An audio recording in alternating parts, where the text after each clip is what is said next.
Clippers and Celtics. The first one to talk about.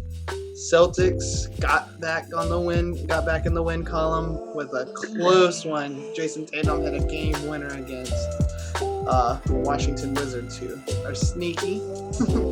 Washington is sneaky, man. They helped me out in the Super Cup with that upset last week, which was really nice to see. They're in the fourth quarter, kind of battling it out, going into some analytics basketball. That was not analytic basketball, and there will be an article this week coming up soon about how that is not analytic basketball just because they ran to the three-point line. I saw all over Twitter. I even saw college coaches talking about how analytic basketball is ruining the game. This is what's causing. And if you want to make an argument that players are running to the three-point line because they're taught to do that, fine.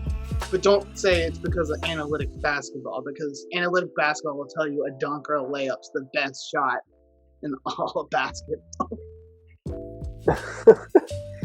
Maybe they were tired and they didn't want to play overtime. Called a dunker spot for a reason. The most efficient shot.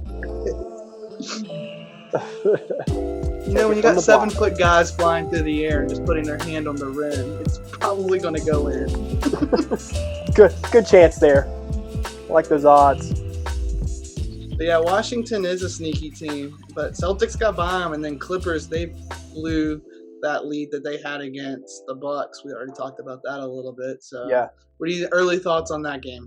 I looked to the Clippers to rebound. I don't see a repeat performance there of Kawhi coming down the stretch.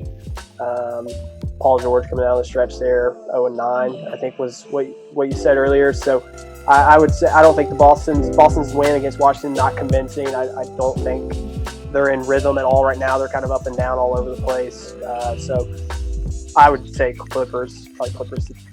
So you think Brad Stevens is on the hot seat this year?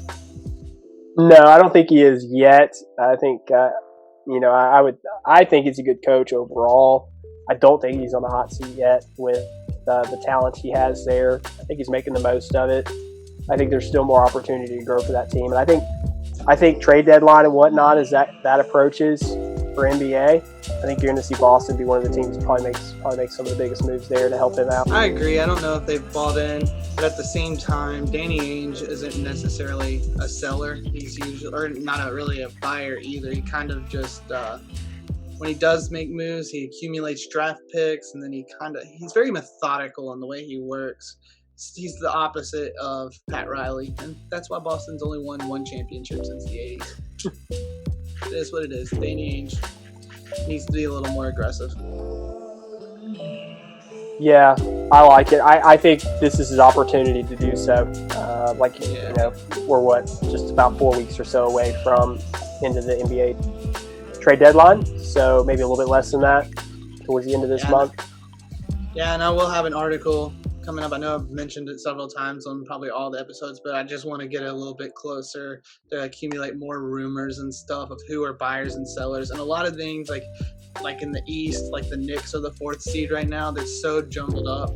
Like a team could literally be on the 4th seed one week and then be sitting in the 13th seed next week and be close to the trade deadline. And the outlook of their season completely changes. Yeah. And so I want to try to get it as close as possible so I can be as accurate as possible about who's going to be buyers and who's going to be sellers and how that's going to affect future bets of the NBA. You know, if the Clippers are able to get Kyle Lowry, they're obviously trying to nab the Clippers before they make that trade, because once they make that trade, the odds are going to definitely change for them. And they'll have better odds to win the West. But that's a move, hint, hint, something that could happen. I might have some inside sources that know about that. Kyle Lowry to the Clippers.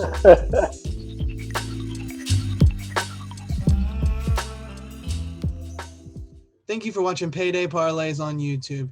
Make sure to subscribe and hit the notification bell to get to all of our latest videos. And visit paydayparlays.com for more content and articles.